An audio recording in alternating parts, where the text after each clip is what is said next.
Hello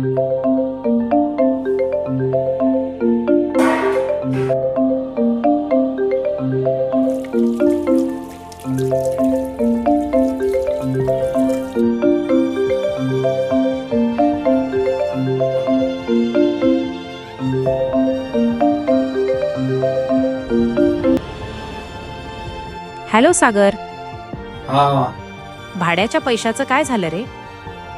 कधीपर्यंत देणार आहेस तू? या महिन्यात जरा जमलं नाही मला, पुढच्या महिन्यात देतो. हो रे, मला माहिती आहे. तरीही मी काय करू सांग? हा जरा पेमेंट या वेळेस कमी आलाय ना मला, म्हणून. जरा लवकर देशील का? हो ठीक आहे, चालेल. पुढच्या महिन्यात देतो. पुढच्या महिन्यात हो. दे नक्की.